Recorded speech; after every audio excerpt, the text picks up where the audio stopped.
Famous story channel में आपका स्वागत है। आइए आज हम आपको सुनाते हैं मुंशी प्रेमचंद की कहानी डामुल का कैदी। 10 बजे रात का समय एक विशाल भवन में एक सजा हुआ कमरा, बिजली की अंगीठी, बिजली का प्रकाश। बड़ा दिन आ गया है। सेठ खूबचंद जी अफसरों को डालियां भेजने का सामान कर रहे हैं। फलों, मिठाइयों, मेवों, खिलौनों की छोटी छोटी पहाड़ियां सामने खड़ी हैं। मुनीम जी अफसरों के नाम बोलते जाते हैं और सेठ जी अपने हाथों यथा सम्मान डालियां लगाते जाते हैं। खूबचंद जी एक मिल के मालिक हैं, बंबई के बड़े ठेकेदार। एक बार नगर के मेयर भी रह चुके हैं। इस वक्त भी कई व्यापारी सभाओं के मंत्री और व्यापार मंडल के सभापति हैं। इस धन, यश, मान की प्राप्ति में डालियों का कितना भाग है यह कौन कह सकता है। पर इस अवसर पर सेठ जी के 10-5 हजार बिगड़ जाते थे। अगर कुछ लोग तुम्हें खुशामदी, टोड़ी, जी हुजूर कहते हैं तो कहा करें, इसे सेठ जी का क्या बिगड़ता है। सेठ जी उन लोगों में नहीं है जो नेकी करके दरिया में डाल दे। पुजारी जी ने आकर कहा, सरकार बड़ा विलम्ब हो गया, ठाकुर जी का भोग तैयार है। अन्य धानिकों की भांति सेठ जी ने भी एक मंदिर बनवाया था। ठाकुर जी की पूजा करने के लिए एक पुजारी नौकर रख लिया था। पुजारी को रोष भरी आंखों से देखकर कहा, देखते नहीं हो क्या कर रहा हूँ। यह भी एक काम है, खेल नहीं। तुम्हारे ठाकुर जी ही सब कुछ न दे देंगे। पेट भरने पर ही पूजा सूझती है। घंटे आधा घंटे की देर हो जाने से ठाकुर जी भूखों न मर जाएंगे। पुजारी जी अपना सा मुंह लेकर चले गए और सेठ जी फिर डालियां सजाने में मसरूफ हो गए। सेठ जी के जीवन का मुख्य काम धन कमाना था और उसके साधनों की रक्षा करना उनका मुख्य कर्तव्य। उनके सारे व्यवहार इसी सिद्धांत के अधीन थे। मित्रों से इसलिए मिलते थे कि इसे धनोपार्जन में मदद मिलेगी। मनोरंजन भी करते थे तो व्यापार की दृष्टि से दान बहुत देते थे, पर उसमें भी यही लक्ष्य सामने रहता था। संध्या और वंदना उनके लिए पुरानी लकीर थी, जिसे पीटते रहने में स्वार्थ सिद्ध होता था। मानो कोई बेगार हो। सब कामों से छुट्टी मिली तो जाकर ठाकुर द्वारे में खड़े हो गए, चरणामृत दिया और चले आए। 1 घंटे के बाद पुजारी जी फिर सिर पर सवार हो गए। खूबचंद उनका मुंह देखते झुंझला उठे। जिस पूजा में तत्काल फायदा होता था उसमें कोई बार बार विघ्न डाले तो क्यों बुरा न लगे। बोले, कह दिया, अभी मुझे फुर्सत नहीं है। खोपड़ी पर सवार हो गए। मैं पूजा का गुलाम नहीं हूँ। जब घर में पैसे होते हैं तभी ठाकुर जी की भी पूजा होती है।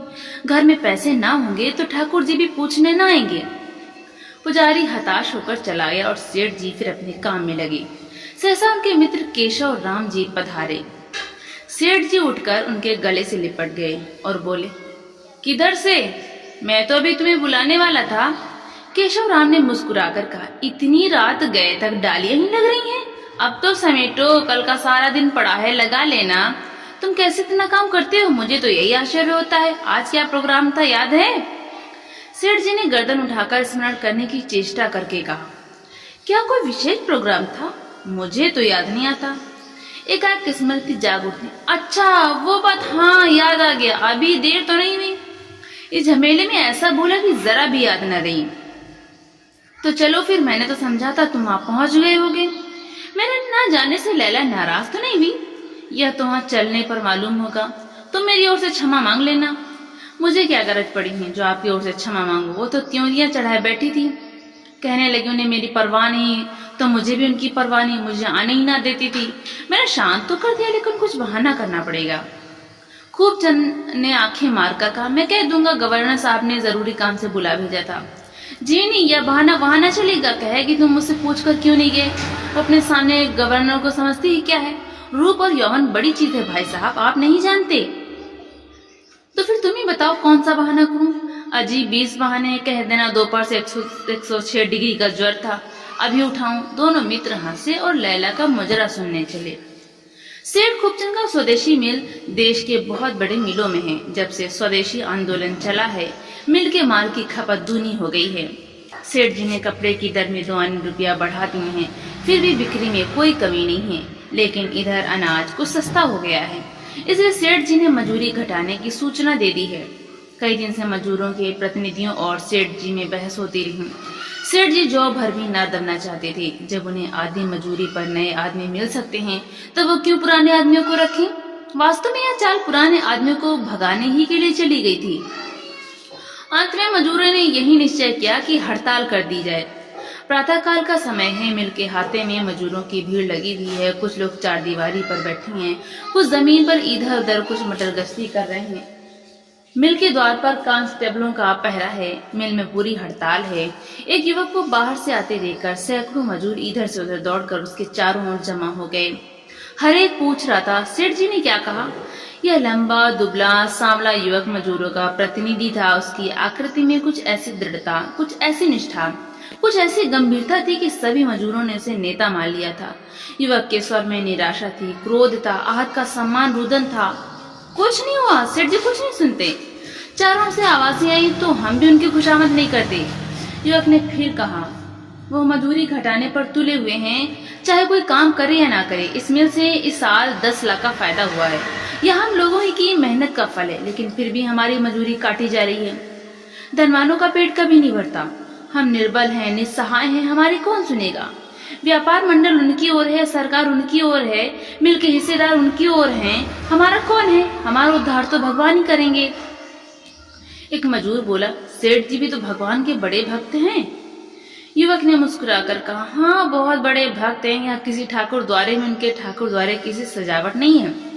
कहीं इतना विधि पूर्वक भोग नहीं लगता, कहीं इतने उत्सव नहीं होते, कहीं ऐसी झांकी नहीं बनती। उसी भक्ति का प्रताप है कि आज नगर में इतना सम्मान है। औरों का माल पड़ा सड़ता है, इनका माल गोदाम में नहीं जाने पाता। वही भक्त राज हमारी मजदूरी घटा रहे हैं। मेल में अगर घाटा हो तो हम आधी मजदूरी पर काम करेंगे, लेकिन जब लाखों का लाभ हो रहा है तो किस नीति से हमारी मजदूरी घटाई जा रही है? हम अन्याय नहीं सह सकते। प्रण कर लो कि किसी बाहरी आदमी को मिल में घुसने न देंगे, चाहे वो अपने साथ फौज लेकर ही क्यों न आए। कुछ परवाह नहीं, हमारे ऊपर लाठियां बरसें, गोलियां चलें। एक तरफ से आवाज आई, सेठ जी। सभी पीछे फिर कर सेठ जी की तरफ देखने लगे।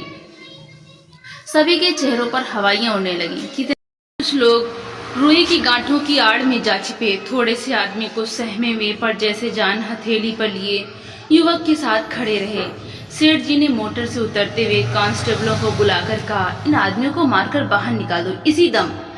मजदूरों पर डंडे पड़ने लगे। 10-5 तो गिर पड़े, बाकी अपनी अपनी जान लेकर भागे।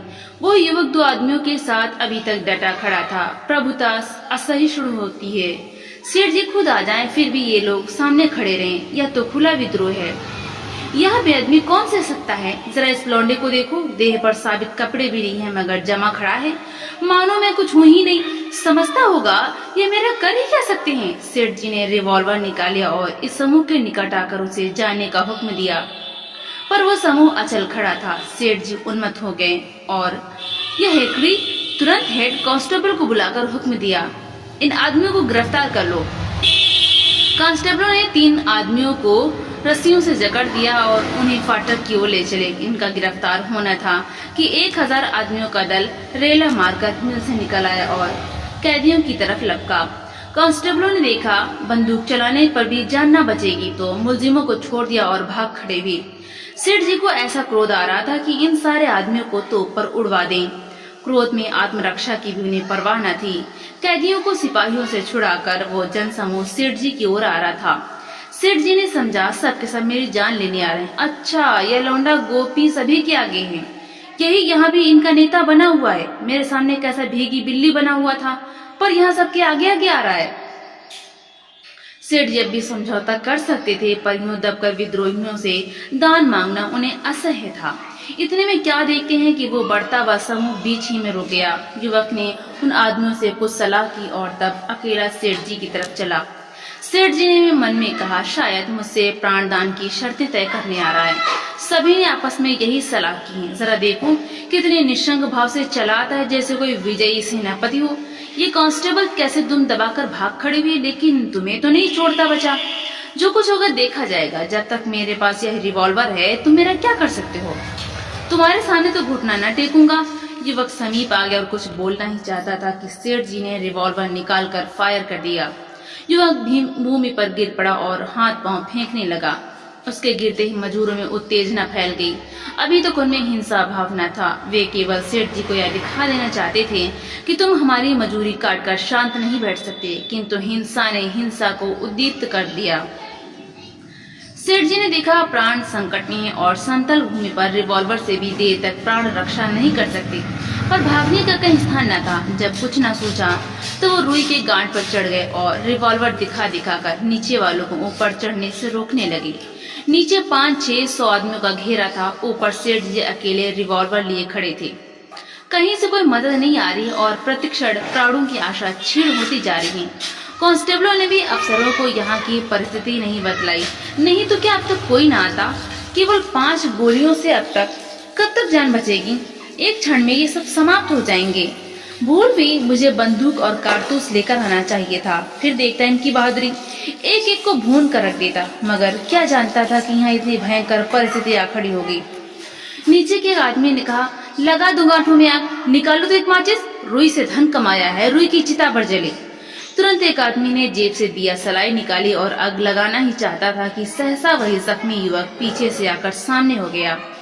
उसके पांव में पट्टी बंधी हुई थी, फिर भी रक्त बह रहा था।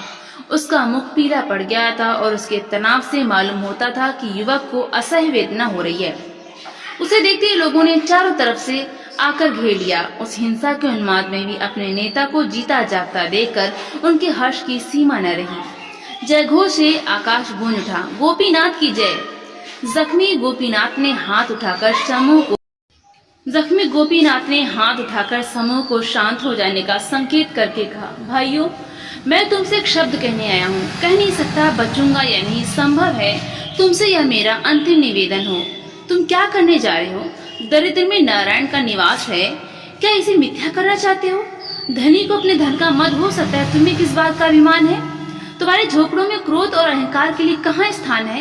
मैं तुमसे हाथ जोड़कर कहता हूँ, सब लोग यहाँ से हट जाओ। अगर तुम्हें मुझसे कुछ स्नेह है, अगर मैंने तुम्हारी कुछ सेवा की है, तो अपने घर जाओ और सेठ जी को घर जाने दो। चारों तरफ से आपत्तिजनक आवाजें आने लगी, लेकिन गोपीनाथ का विरोध करने का साहस किसी में न हुआ। धीरे धीरे लोग यहाँ से हट गए, मैदान साफ हो गया तो गोपीनाथ ने विनम्र भाव से सेठ जी से कहा, सरकार, अब आप चले जाएं।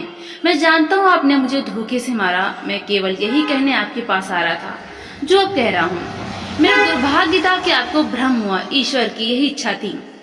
सेठ जी को गोपीनाथ पर कुछ श्रद्धा होने लगी है। नीचे उतरने में कुछ शंका अवश्य है, पर ऊपर भी तो प्राण बचने की कोई आशा नहीं है। वो इधर उधर सशंक नेत्रों से ताकते हुए उतरते हैं। जन समूह कुछ 10 गज के अंतर पर खड़ा हुआ है। प्रत्येक मनुष्य की आंखों में विद्रोह और हिंसा भरी हुई है। कुछ लोग दबी जबान से पर सेठ जी को सुनाकर अशिष्ट आलोचनाएं कर रहे हैं, पर किसी में इतना साहस नहीं है कि उनके सामने आ सकें। उस मरते हुए युवक के आदेश में इतनी शक्ति है। सेठ जी मोटर पर बैठकर चले ही थे कि गोपी जमीन पर गिर पड़ा। सेठ जी की मोटर जितनी तेजी से जा रही थी, उतनी ही तेजी से उनकी आंखों के सामने आहत गोपी का छाया चित्र भी दौड़ रहा था। भांति भांति की कल्पनाएं मन में आने लगीं, अपराधी भावनाएं चित्त को आंदोलित करने लगीं। अगर गोपी उनका शत्रु था तो उसने क्यों उनकी जान बचाई, ऐसी दशा में जब वो स्वयं मृत्यु की जय में था? इसका उनके पास कोई जवाब न था। निरपराध गोपी जैसे हाथ बांधे उनके सामने खड़ा कह रहा था, आपने मुझ बेगुनाह को क्यों मारा?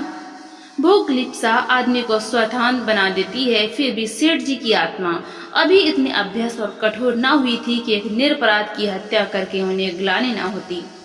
वो 100 युक्तियों से मन को समझाते थे, लेकिन न्याय बुद्धि किसी युक्ति को स्वीकार न करती थी। जैसे यह धारणा उनके न्याय द्वार पर बैठे सत्याग्रह कर रही थी और वरदान लेकर ही टलेगी।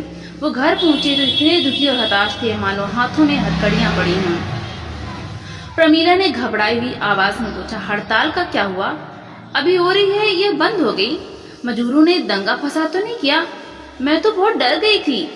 खूब चंद ने आराम कुर्सी पर लेटकर एक लंबी सांस ले और बोले, कुछ न पूछो किस तरह जान बच गई, बस यही समझ लो।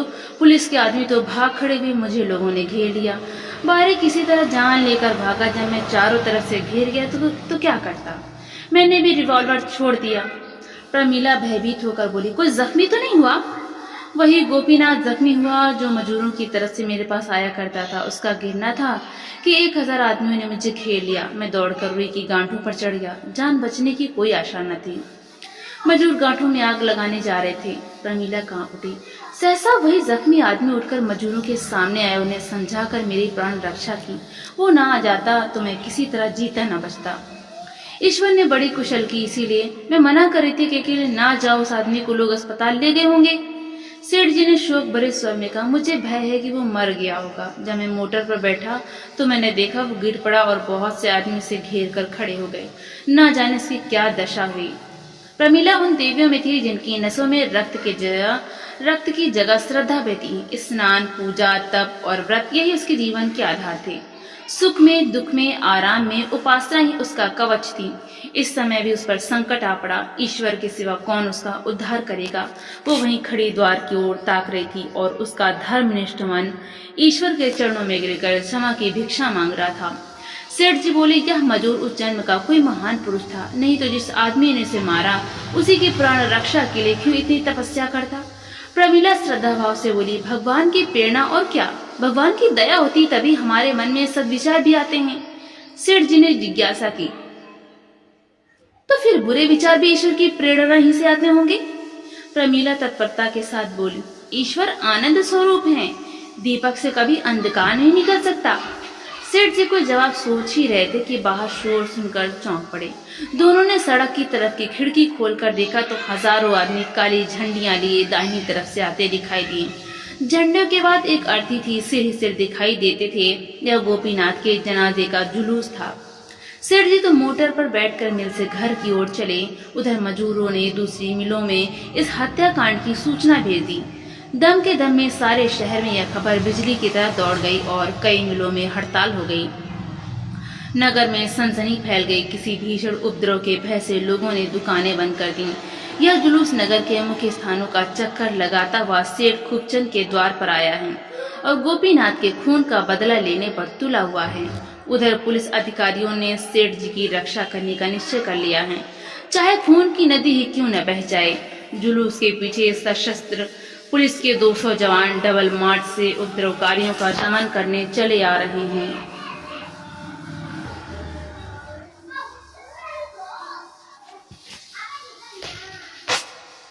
सेठ जी अभी अपने कर्तव्य का निश्चय न कर पाए थे कि विद्रोहियों ने कोठी के दफ्तर में घुसकर लेन देन के बही खातों को जलाना और तिजोरियों को तोड़ना शुरू कर दिया। मुनीम और अन्य कर्मचारी तथा चौकीदार सब के सब अपनी अपनी जान लेकर भागे। उसी वक्त बाईं ओर से पुलिस की दौड़ आधम की और पुलिस कमिश्नर ने विद्रोहियों को 5 मिनट के अंदर यहाँ से भाग जाने का हुक्म दे दिया। समूह ने एक स्वर से पुकारा, गोपीनाथ की जय।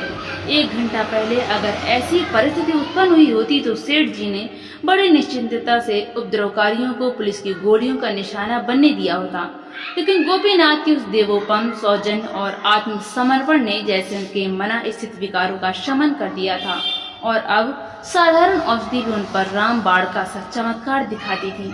उन्होंने प्रमीला से कहा, मैं जाकर सबके सामने अपना अपराध स्वीकार किए लेता हूँ, नहीं तो मेरे पीछे न जाने कितने घर मिट जाएंगे। प्रमीला ने कांपते स्वर में कहा, यही खिड़की से आदमियों को क्यों नहीं समझा देते, वे जितना मजूरी बढ़ाने को कहते हो बढ़ा दो। इस समय तो उन्हें मेरे रक्त की प्यास है, मजूरी बढ़ाने का उन पर कोई असर न होगा। सजल नेत्रों से देखकर प्रमीला बोली,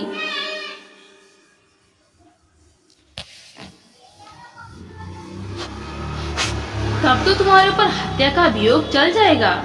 सेठ जी ने धीरता से कहा, भगवान की यही इच्छा है तो हम क्या कर सकते हैं।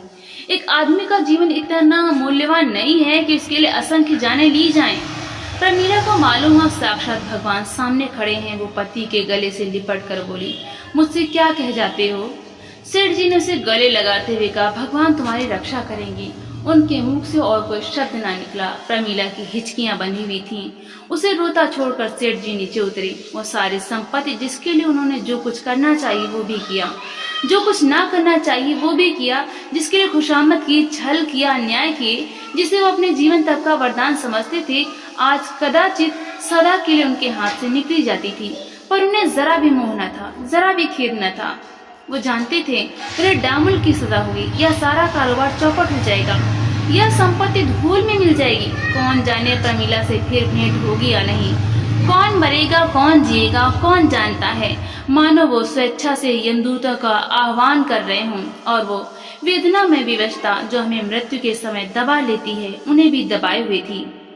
प्रमीला उनके साथ ही साथ नीचे तक आई। वो उनके साथ उस समय तक रहना चाहती थी जब तक जनता उसे पृथक न कर दें, लेकिन सेठ जी उसे छोड़कर जल्दी से बाहर निकल गए और वो खड़ी रोती रह गई। बलि पाते ही विद्रोह का पिशाच शांत हो गया। सेठ जी एक सप्ताह हवालात में रहे, फिर उन पर अभियोग चलने लगा। बंबई के सबसे नामी बैरिस्टर गोपी की तरफ से पैरवी कर रहे थे। मजूरों ने चंदे से अपार धन एकत्र किया था और यहाँ तक तुले हुए थे कि अगर अदालत से सेठ जी बरी भी हो जाएं तो उनकी हत्या कर दी जाए। नीति इजलास में कई हजार पुलिस जमा रहते। अभियोग सीधी था। मुलजिम ने अपना अपराध स्वीकार कर लिया था। उनके वकीलों ने उनके अपराध को हल्का करने की दलीलें पेश की। फैसला यह हुआ कि 14 साल का काला पानी हो गया। सेठ जी के जाते ही मानो लक्ष्मी रूठ गईं, जैसे उस विशालकाय वैभव की आत्मा निकल गई हो। साल भर के अंदर उस वैभव का कंकाल मात्र रह गया। मिल तो पहले ही बंद हो चुकी थी, लेना देना चुकाने पर कुछ न बचा। यहाँ तक कि रहने का घर भी हाथ से निकल गया। प्रमीला के पास लाखों के आभूषण थे। वो चाहती तो उन्हें सुरक्षित रख सकती थी, पर त्याग की धुन में उन्हें भी निकाल फेंका। 7वें महीने में जब उसके पुत्र का जन्म हुआ तो वो छोटे सी किराए के घर में थी। पुत्र रत्न पाकर अपनी सारी विपत्ति भूल गई। कुछ दुख था तो यही कि पतिदेव होते तो इस समय कितने आनंदित होते। प्रमीला ने किन कष्टों को झेलते हुए पुत्र का पालन किया, इसकी कथा लंबी है। सब कुछ सहा, पर किसी के सामने हाथ नहीं फैलाया। जिस तत्परता से उसने देने चुकाए थे, उससे लोगों की भक्ति हो गई थी। कई सज्जन तो उसे कुछ मासिक सहायता देने पर तैयार थे, लेकिन प्रमीला ने किसी का एहसान न लिया। भले घरों की महिलाओं से उसका परिचय था ही। वो घरों में स्वदेशी वस्तुओं का प्रचार करके गुजर भर को कमा लेती थी। जब तक बच्चा दूध पीता था, उसने अपने काम में बड़ी कठिनाई पड़ी, लेकिन दूध छुड़ा देने के बाद वो बच्चे को दाई को सौंप कर आप काम करने चली जाती थी।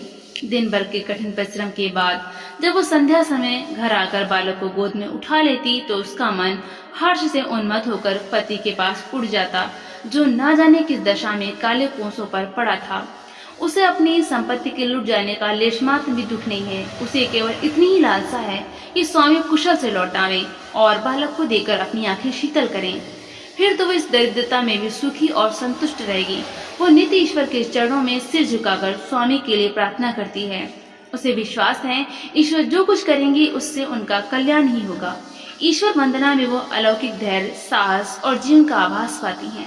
प्रार्थना ही अब उसकी आशाओं का आधार है। 15 साल की विपत्ति के दिन आशा की छाह में कट गए। संध्या का समय है। किशोर कृष्णचंद्र अपनी माता के पास मनमाले बैठा हुआ है। वो माँ बाप दोनों में से एक को भी नहीं पड़ा। प्रमीला ने पूछा, क्यों बेटा, तुम्हारी परीक्षा तो समाप्त हो गई? बालक ने गिरे हुए मन से जवाब दिया, हाँ माँ हो गई, लेकिन मेरे पर्चे अच्छे नहीं हुए। मेरा मन पढ़ने में नहीं लगता है। यह कहते कहते उसकी आंखें डबडबा आईं। प्रमीला ने स्नेह भरे स्वर में कहा, यह तो अच्छी बात नहीं है बेटा, तुम्हें पढ़ने में मन लगाना चाहिए। बालक सजल नेत्रों से माता को देखता हुआ बोला, मुझे बार बार पिताजी की याद आती रहती है। वो तो बहुत बूढ़े हो गए होंगे। मैं सोचा करता हूँ कि वो आएंगी तो तन मन से उनकी सेवा करूंगा। इतना बड़ा उत्सर्ग किसने किया होगा अम्मा? उस पर लोग उन्हें निर्दयी कहते हैं। मैंने गोपीनाथ के बाल बच्चों का पता लगा लिया अम्मा। मैंने गोपीनाथ के बाल बच्चों का पता लगा लिया अम्मा। उनकी घरवाली है, माता है और एक लड़की है जो मुझसे 2 साल बड़ी है। माँ बेटी दोनों उसी मिल में काम करती हैं। दादी बहुत बूढ़ी हो गई हैं। प्रमीला ने विस्मित होकर कहा, तुझे उनका पता कैसे चला बेटा? कृष्णचंद्र प्रसन्नचित होकर बोला, मैं आज उस मिल में चला गया था।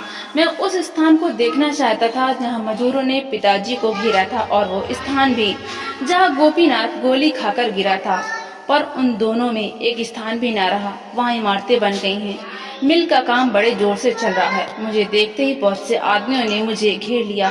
सभी कहते थे कि तुम तो भैया गोपीनाथ का रूप धारण करके आए हो। मजूरों ने वहाँ गोपीनाथ की एक तस्वीर लटका रखी है।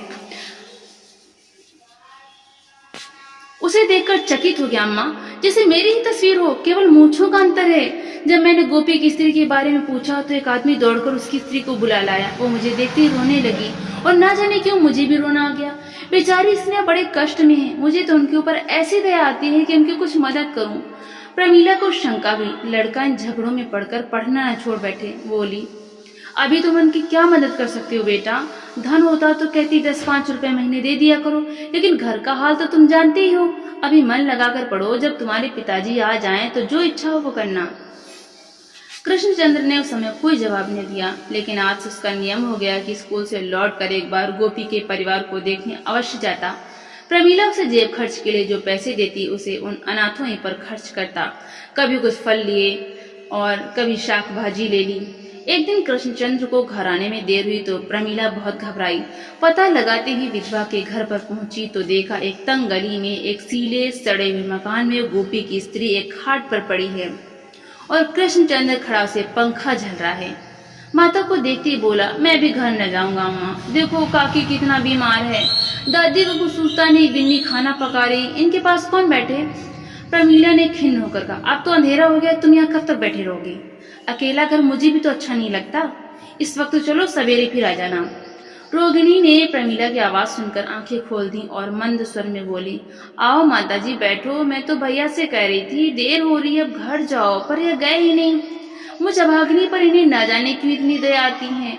अपना लड़का भी इससे अधिक मेरी सेवा न कर सकता।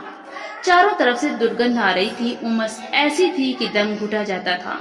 उस बिल में हवा किधर से आती, पर कृष्णचंद्र ऐसा प्रसन्न था मानो कोई परदेशी चारों ओर से ठोकरें खाकर अपने घर में आ गया हो। प्रमीला ने इधर उधर निगाह दौड़ाई तो एक दीवार पर उसे एक तस्वीर दिखाई दी। उसने समीप जाकर उसे देखा तो उसकी छाती धक से हो गई। बेटे की ओर देखकर बोली, तूने यह चित्र कब खिंचवाया बेटा? कृष्णचंद्र मुस्कुराकर बोला, यह मेरा चित्र नहीं है अम्मा, गोपीनाथ का चित्र है। प्रमीला ने अविश्वास से कहा, चल झूठा कहीं का।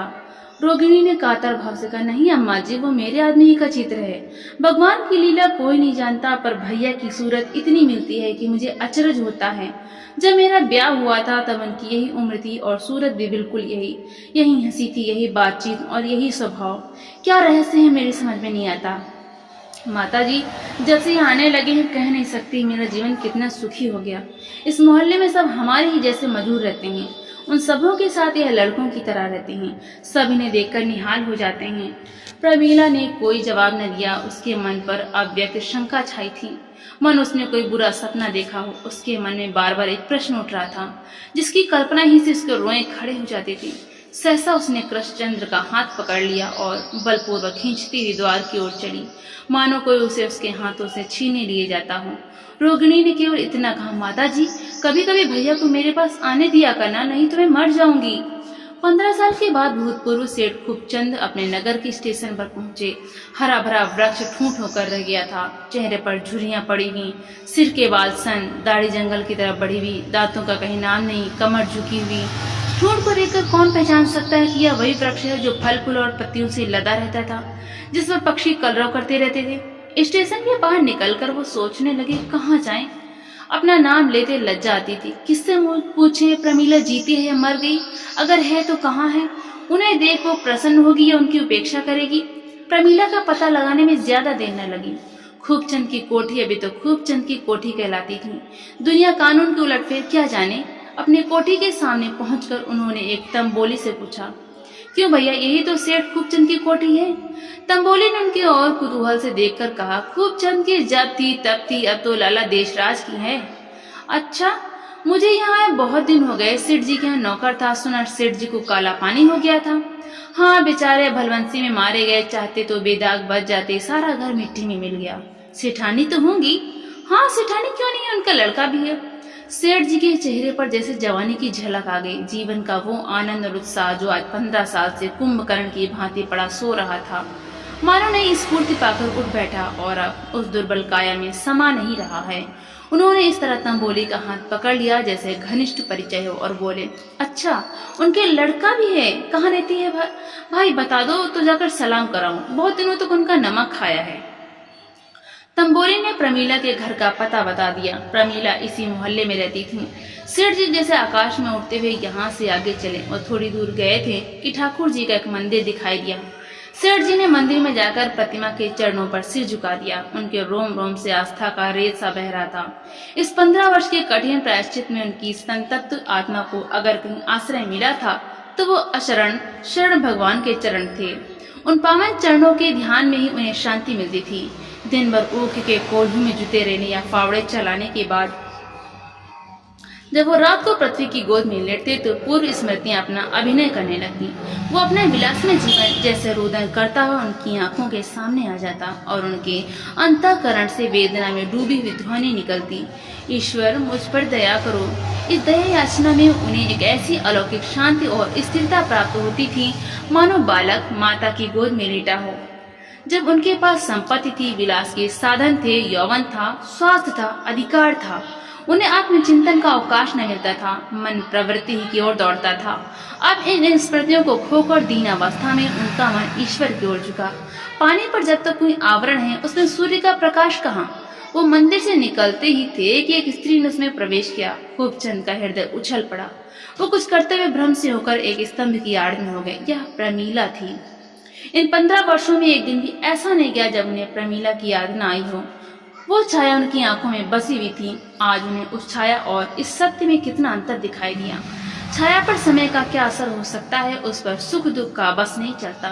सत्य तो इतना अभेद्य नहीं, उस छाया में वो सदैव प्रमोद का रूप देखा करती थी, आभूषण, मुस्कान और लज्जा से रंजित। इस सत्य में उन्होंने साधक का तेजस्वी रूप देखा और अनुराग में डूबे स्वर की भांति उनका हृदय थरथरा उठा। मन में ऐसा उद्गार उठा कि उसके चरणों पर गिर पड़ूं और कहूं, देवी इस पतित का उद्धार करो। किंतु तुरंत विचार आया, कहीं यह देवी मेरी उपेक्षा न करे। इस दशा में उसके सामने जाते उन्हें लज्जा आई। कुछ दूर चलने के बाद प्रमीला गली में मुड़ी। सेठ जी भी उसके पीछे पीछे चले जाते थे। आगे एक कई मंजिल की हवेली थी। सेठ जी ने प्रमीला को चाल में घुसते देखा था, पर यह न देख सके कि वो किधर गई। द्वार पर खड़े खड़े सोचने लगे, किससे पूछूं। सहसा एक किशोर को भीतर से निकलते देखकर उन्होंने उसे पुकारा। युवक ने उनकी ओर चुभती हुई आंखों से देखा और तुरंत उनके चरणों पर गिर पड़ा। सेठ जी का कलेजा धक से उठा। यह तो गोपी था, केवल उम्र में उससे कम। वही रूप था, वही डील था, मानो वो कोई नया जन्म लेकर आ गया हो। उनका सारा शरीर एक विचित्र भय से सिहर उठा। कृष्णचंद्र ने एक क्षण में उठकर कहा, हम तो आज आपकी प्रतीक्षा कर रहे थे। बंदर पर जाने के लिए गाड़ी लेने जा रहा था। आपको तो यहाँ आने में बड़ा कष्ट हुआ होगा। आइए अंदर आइए, मैं आपको देखते ही पहचान गया, कहीं भी देखकर पहचान जाता। खूबचंद उसके साथ भीतर चले तो मगर उनका मन जैसे अतीत के कांटों में उलझ रहा था। गोपी की सूरत क्या वो कभी भूल सकते थे? इस चेहरे को उन्होंने कितनी ही बार सपने में देखा था। वो कांड उनके जीवन की सबसे महत्वपूर्ण घटना थी और आज एक युग बीत जाने पर भी उनके पथ में उसी भांति अटल खड़ा था। एकाएक कृष्णचंद्र जीने के पास रुककर बोला, जाकर अम्मा से कह आऊं, दादा आ गए, आपके लिए नए नए कपड़े बने रखे हैं। खूबचंद ने पुत्र के मुख का इस तरह चुम्बन किया जैसे वो शिशु हो और उसे गोद में उठा लिया। वो उसे लिए जीने पर चढ़े चले जाते थे। यह मनोल्लास की शक्ति थी। 30 साल से व्याकुल पुत्र लालसा यह पदार्थ पाकर जैसे उस पर न्यौछावर हो जाना चाहती हैं। जीवन नई नई अभिलाषाओं को लेकर उन्हें सम्मोहित कर रहा है। इस रत्न के लिए वो ऐसी ऐसी कितनी ही यातनाएं सहर्ष झेल सकते थे। अपने जीवन में उन्होंने जो कुछ अनुभव के रूप में कमाया था उसका तत्व वो अब कृष्णचंद्र के मस्तिष्क में भर देना चाहते हैं। उन्हें यह अरमान नहीं है कि कृष्णचंद्र धन का स्वामी हो, चतुर हो, यशस्वी हो, बल्कि दयावान हो, सेवाशील हो, नम्र हो, श्रद्धालु हो। ईश्वर की दया में अब उन्हें असीम विश्वास है, नहीं तो उन जैसा अधम व्यक्ति क्या इस योग्य था कि इस कृपा का पात्र बनता। और प्रमीला तो साक्षात लक्ष्मी है। कृष्णचंद्र भी पिता को पाकर निहाल हो गया है। अपनी सेवाओं से मानो उनके अतीत को भुला देना चाहता है। मानो पिता की सेवा ही के लिए उसका जन्म हुआ। मानो वो पूर्व जन्म का कोई ऋण चुकाने के लिए ही इस संसार में आया है। और सेठ जी को आए 7वां दिन है, संध्या का समय है। सेठ जी संध्या करने जा रहे हैं कि गोपीनाथ की लड़की बिन्नी ने आकर प्रमीला से कहा, माता जी अम्मा का जी अच्छा नहीं है, भैया को बुला रही हैं। प्रमीला ने कहा, आज तो होना जा सकेगा, उसके पिता आ गए हैं, उनसे बातें कर रहा है।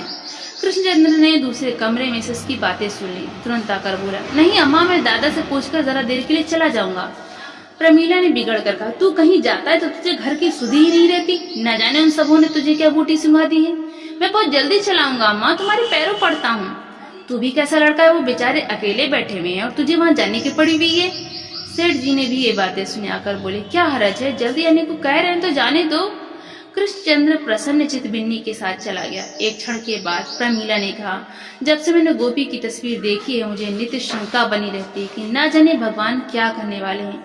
बस यही मालूम होता है। सेठ जी ने गंभीर स्वर में कहा, मैं भी तो पहली बार देखकर चकित रह गया था। जान पड़ा गोपीनाथ ही खड़ा है। गोपी की घरवाली कहती है कि इसका स्वभाव भी गोपी ही का सा है। सेठ जी गूढ़ मुस्कान के साथ बोले, भगवान की लीला है कि जिसकी मैंने हत्या की वो मेरा पुत्र हो। मुझे तो विश्वास है गोपीनाथ ने ही इसमें अवतार लिया है। प्रमीला ने माथे पर हाथ रखकर कहा, यही सोचकर तो कभी कभी मुझे न जाने कैसी कैसी शंका होने लगती है। सेठ जी ने श्रद्धा भरी आंखों से देखकर कहा, भगवान जो कुछ करते हैं प्राणियों के कल्याण के लिए करते हैं। हम समझते हैं हमारे साथ विधि ने अन्याय किया, पर यह हमारी मूर्खता है। विधि अबोध बालक नहीं है जो अपने सृजे हुए खिलौनों को तोड़ फोड़ कर आनंदित होता है। न वो हमारा शत्रु है जो हमारा अहित करने में सुख मानता है। वो परम दयालु है, मंगल रूप है। यही अवलंब था जिसने निर्वासन काल में मुझे सर्वनाश से बचाया। इस आधार के बिना कह नहीं सकता मेरी नौका कहाँ कहाँ भटकती और उसका क्या अंत होता। बिन्नी ने कई कदम चलने के बाद कहा, मैंने तुमसे झूठ मूठ कहा कि अम्मा बीमार हैं। अम्मा तो बिल्कुल अच्छी हैं। तुम कई दिन से गए नहीं, इसीलिए उन्होंने मुझसे कहा इस बहाने से बुला लाना, तुमसे वो एक सलाह करेंगी। कृष्णचंद्र ने कुतूहल भरी आंखों से देखा, तुमसे सलाह करेंगी? मैं भला क्या सलाह दूंगा? मेरे दादा आ गए इसीलिए नहीं आ सका। तुम्हारे दादा आ गए, उन्होंने पूछा या कौन लड़की है? नहीं, कुछ नहीं पूछा। दिल में तो कहते होंगे कैसी बेशरम लड़की है। दादा ऐसे आदमी नहीं, ये मालूम हो जाता कि यह कौन है तो बड़े प्रेम से बातें करते। मैं तो कभी कभी डरा करता था कि न जाने उनका मिजाज कैसा हो। सुनता था कैदी बड़े कठोर हृदय हुआ करते हैं, लेकिन दादा तो दया के देवता हैं। दोनों कुछ दूर फिर चुपचाप चले गए। तब कृष्णचंद्र ने पूछा, तुम्हारी अम्मा मुझसे कैसी सलाह करेंगी? बिन्नी का ध्यान जैसे टूट गया। मैं क्या जानूं कैसी सलाह करेंगी? मैं जानती कि तुम्हारे दादा आए हैं तो ना आती। मन में कहते होंगे इतनी बड़ी लड़की अकेली मारी मारी फिरती है। कृष्णचंद्र कह कहा मारकर बोला, हाँ कहते तो होंगे, मैं जाकर और जड़ दूंगा। बिन्नी बिगड़ गई, तुम क्या जड़ दोगे? बताओ, मैं कहाँ घूमती हूँ? तुम्हारे घर के सिवा मैं और कहीं जाती हूँ? मेरे जी में जो आएगा उसको कहूंगा, नहीं तो मुझे बता दो कैसी सलाह है। तो मैंने कब कहा था कि नहीं बताऊंगी? कल हमारे मिल में फिर हड़ताल होने वाली। हमारा मैनेजर इतना निर्दयी है कि किसी को 5 मिनट की भी देर हो जाए तो आधे दिन की तलब काट लेता है, और 10 मिनट देर हो जाए तो दिन भर की मजूरी गायब। कई बार सबों ने जाकर उससे कहा सुना मगर मानता ही नहीं। तुम हो तो जरा से, पर अम्मा का ना जाने तुम्हारे ऊपर क्यों इतना विश्वास है, और मजदूर लोग भी तुम्हारे ऊपर बड़ा भरोसा रखते हैं। सबकी सलाह है कि तुम एक बार मैनेजर के पास जाकर 2 टूक बातें कर लो, हाँ या नहीं। अगर वो अपनी बात पर अड़ा रहे तो फिर हम भी हड़ताल करेंगे। कृष्णचंद्र विचारों में मग्न था, कुछ न बोला। बिन्नी ने फिर उद्दंड भाव से कहा, यह कड़ाई इसीलिए तो है कि मैनेजर जानता है हम बेबस हैं और हमारे लिए और कहीं ठिकाना नहीं है, तो हमें भी दिखा देना है कि हम चाहे भूखों मरेंगे मगर अन्याय न सहेंगे। कृष्णचंद्र ने कहा, उपद्रव हो गया तो गोली चलेंगी, तो चलने दो। हमारे दादा मर गए तो क्या हम लोग जिए नहीं? दोनों घर पहुंचे तो वहां द्वार पर बहुत से मजदूर जमा थे और इसी विषय पर बातें हो रही थी। कृष्णचंद्र को देखते सबों ने चिल्लाकर कहा, लो भैया आ गए। वही मिल है जहां सेठ खूबचंद ने गोलियां चलाई थी। आज उन्हीं का पुत्र मजदूरों का नेता बना हुआ गोलियों के सामने खड़ा है। कृष्णचंद्र और मैनेजर में बातें हो चुकी। मैनेजर ने नियमों को नर्म करना स्वीकार न किया। हड़ताल की घोषणा कर दी गई। आज हड़ताल है। मजदूर मिल के हाथे में जमा है और मैनेजर ने मिल की रक्षा के लिए फौजी गारद बुला लिया है। मिल के मजदूर उपद्रव नहीं करना चाहते थे। हड़ताल केवल उनके असंतोष का प्रदर्शन थी, लेकिन फौजी गारद देकर मजदूरों को भी जोश आ गया। दोनों तरफ से तैयारी हो गई है। एक और गोलियां हैं, दूसरी ओर ईंट पत्थर के टुकड़े। युवक कृष्णचंद्र ने कहा, आप लोग तैयार हैं? हमें मिल के अंदर जाना है, चाहे सब मार डाले जाएं। बहुत सी आवाजें आई, सब तैयार हैं। जिसके बाल बच्चे हैं वो अपने घर चले जाएं। बिन्नी पीछे पीछे खड़ी खड़ी बोली, बाल बच्चे सबकी रक्षा भगवान करता है। कई मजदूर घर लौटने का विचार कर रहे थे। इससे वाक्य ने उन्हें स्थिर कर दिया। जय जयकार हुई और 1000 मजदूरों का दल मिल द्वार की ओर चला। फौजी गारद ने गोलियां चलाई। सबसे पहले कृष्णचंद्र, फिर और कई आदमी गिर पड़े। लोगों के पांव उखड़ने लगे। उसी वक्त खूबचंद नंगे सिर नंगे पांव हाथे में पहुंचे और कृष्णचंद्र को गिरते देखा। परिस्थिति उन्हें घर ही पर मालूम हो गई थी। उन्होंने उन्मत्त होकर कहा, कृष्णचंद्र की जय, और दौड़कर आहत युवक को कंठ से लगा लिया। मजदूरों में एक अद्भुत साहस और धैर्य का संचार हुआ। खूबचंद इस नाम ने जादू का काम किया। इस 15 साल में खूबचंद ने शहीद का ऊंचा पद प्राप्त कर लिया था। उन्हीं का पुत्र आज मजदूरों का नेता है। धन्य है भगवान की लीला। सेठ जी ने पुत्र की लाश जमीन पर लिटा दी और अविचलित भाव से बोले, भाइयों, यह लड़का मेरा पुत्र था। मैं 15 साल डामुल काट कर लौटा तो भगवान की कृपा से मुझे इसके दर्शन हुए। आज 8वां दिन है। आज फिर भगवान ने उसे अपनी शरण में ले लिया। वो भी उन्हीं की कृपा थी, यह भी उन्हीं की कृपा है। मैं जो मूर्ख अज्ञानी तब था वही अभी हूँ। हाँ, इस बात का मुझे गर्व है कि भगवान ने मुझे ऐसा वीर बालक दिया। अब आप लोग मुझे बधाइयाँ दें। किसे ऐसी वीरगति मिलती है? अन्याय के सामने जो छाती खोलकर खड़ा हो जाए वही तो सच्चा वीर है। इसलिए बोलिए कृष्णचंद्र की जय। 1000 गलों से जय ध्वनि निकली और उसी के साथ सब के सब हल्ला मारकर दफ्तर के अंदर घुस गए। गारद के जवानों ने बंदूक भी न चलाई। इस विलक्षण कांड ने उन्हें स्तंभित कर दिया था। मैनेजर ने पिस्तौल उठा लिया और खड़ा हो गया। देखा तो सामने सेठ खूबचंद। लज्जित होकर बोला, मुझे बड़ा दुख है कि आज दैवगति से ऐसी दुर्घटना हो गई, पर आप खुद समझ सकते हैं क्या कर सकता था। सेठ जी ने शांत स्वर में कहा, ईश्वर जो कुछ करता है हमारे कल्याण के लिए करता है। अगर इस बलिदान से मजदूरों का कुछ हित हो तो मुझे जरा भी खेद न होगा। मैनेजर सम्मान भरे स्वर में बोला, लेकिन इस धारणा से तो आदमी को संतोष नहीं होता, ज्ञानियों का भी मन चंचल हो ही जाता है। सेठ जी ने इस प्रसंग का अंत कर देने के इरादे से कहा, तो अब आपकी क्या निश्चय कर रहे हैं? मैनेजर सकुचाता हुआ बोला, मैं इस विषय में स्वतंत्र नहीं हूँ। स्वामियों की जो आज्ञा थी उसका मैं पालन कर रहा था। सेठ जी कठोर स्वर में बोले, अगर आप समझते हैं कि मजदूरों के साथ अन्याय हो रहा है तो आपका धर्म है कि उनका पक्ष लीजिए। अन्याय में सहयोग करना अन्याय करने के ही समान है। एक तरफ तो मजदूर लोग कृष्णचंद्र के दाह संस्कार का आयोजन कर रहे थे, दूसरी तरफ दफ्तर में मिलकर डायरेक्टर और मैनेजर सेठ खूबचंद के साथ बैठे कोई ऐसी व्यवस्था सोच रहे थे कि मजदूरों के प्रति इस अन्याय का अंत हो जाए। 10 बजे सेठ जी ने बाहर निकलकर मजदूरों को सूचना दी, मित्रों, ईश्वर को धन्यवाद दो कि उसने तुम्हारी विनय स्वीकार कर ली। तुम्हारी हाजिरी के लिए अब नए नियम बनाए जाएंगे और जुर्माने की वर्तमान प्रथा उठा दी जाएगी। मजदूरों ने सुना, पर उन्हें वो आनंद न हुआ जो 1 घंटा पहले होता। कृष्णचंद्र की बलि देकर बड़ी से बड़ी रियासत में उनके निगाहों में हेय थी। अभी अर्थी उठने न पाई थी कि प्रमीला लाल आंखें की उन्मत्त सी दौड़ी आई और उस देह से चिमट गई जिसे उसने अपने उदर से जन्म दिया और अपने रक्त से पाला था। चारों तरफ हाहाकार मच गया। मजदूर और मालिक ऐसा कोई नहीं था जिसकी आंखों से आंसुओं की धारा न निकल रही हो। सेठ जी ने समीप जाकर प्रमीला के कंधों पर हाथ रखा और बोले, क्या करती हो प्रमीला? जिसकी मृत्यु पर हंसना और ईश्वर को धन्यवाद देना चाहिए, उसकी मृत्यु पर रोती हो। प्रमीला उसी तरह शव को हृदय से लगाई पड़ी रही। जिस निधि को पाकर उसने विपत्ति को संपत्ति समझा था, पति वियोग से अंधकार में जीवन में जिस दीपक से आशा, धैर्य और अवलंब पा रही थी, वो दीपक बुझ गया था। जिस विभूति को पाकर ईश्वर की निष्ठा और भक्ति उसके रोम रोम में व्याप्त हो गई थी, वो विभूति उसे छीन ली गई थी। सहसा उसने पति को आईसी नेत्रों से देखकर कहा, तुम समझते हो कि ईश्वर जो कुछ करता है हमारे कल्याण के लिए ही करता है? मैं ऐसा नहीं समझती, समझ ही नहीं सकती। कैसे समझूं? हाय मेरे लाल, मेरे लाडली, मेरे राजा, मेरे सूर्य, मेरे चंद्र, मेरे जीवन के आधार, मेरे सर्वस्व, तुझे खोकर कैसे चित्त को शांत रखूं? जिसे गोद में देखकर मैंने अपने भाग्य को धन्य माना था, उसे धरती पर पड़ा देखकर हृदय को कैसे संभालूं? नहीं मानता, हाय नहीं मानता। यह कहते उसने जोर से छाती पीट ली। उसी रात को शोकातुर माता संसार से प्रस्थान कर गई। पक्षी अपने बच्चे की खोज में पिंजरे से निकल गया। 3 साल बीत गए। श्रमजीवियों के मोहल्ले में आज कृष्ण अष्टमी का उत्सव है। उन्होंने आपस में चंदा करके एक मंदिर बनवाया है। मंदिर आकार में तो बहुत सुंदर और विशाल नहीं, पर जितनी भक्ति से यहाँ सिर झुकते हैं, वो बात इससे कि विशाल मंदिर को प्राप्त नहीं। यहाँ लोग अपनी संपत्ति का प्रदर्शन करने नहीं, बल्कि अपनी श्रद्धा की भेंट देने आते हैं।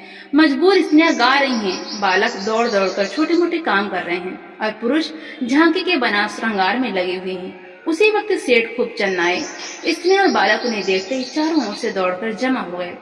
यह मंदिर उन्हीं के सतत उद्योग का फल है। मजदूर परिवारों की सेवा ही अब उनके जीवन का उद्देश्य है। उनका छोटा सा परिवार अब विराट रूप हो गया है। उनके सुख को वो अपना सुख और उनके दुख को अपना दुख मानते हैं। मजदूरों में शराब, जुए और दुराचरण की वो कसरत नहीं रही। सेठ जी की सहायता सत्संग और सद्व्यवहार पशुओं को मनुष्य बना रहा है।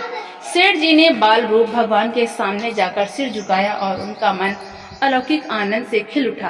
उस झांकी में उन्हें कृष्ण की झलक दिखाई दी। एक ही क्षण में उसने जैसे गोपीनाथ का रूप धारण किया। सेठ जी का रोम रोम पुलकित हो उठा। भगवान की व्यापकता का, दया का रूप आज जीवन में पहली बार उन्हें दिखाई दिया। अब तक भगवान की दया को सिद्धांत रूप से मानते थे, आज उन्होंने उसका प्रत्यक्ष रूप देखा। एक पथभ्रष्ट, पतनोन्मुखी आत्मा के उद्धार के लिए इतना दैवी विधन, इतनी अनवरत ईश्वरीय प्रेरणा। सेठ जी के मानस पट पर अपना संपूर्ण जीवन सिनेमा चित्रों की भांति दौड़ गया। उन्हें जान पड़ा जैसे आज 20 वर्ष से ईश्वर की कृपा उन पर छाया किए हुए है। गोपीनाथ का बलिदान क्या था? विद्रोही मजदूरों ने तो दोस्तों, आपको ये कहानी कैसी लगी, लाइक करें, ज्यादा से ज्यादा शेयर करें और कमेंट करके हमें जरूर बताएं। और इसी तरह की हिंदी साहित्य की कहानियां सुनने के लिए हमारे चैनल को सब्सक्राइब करना बिल्कुल भी ना भूलें। तो मिलते हैं अगली नई कहानी के साथ। बहुत बहुत धन्यवाद।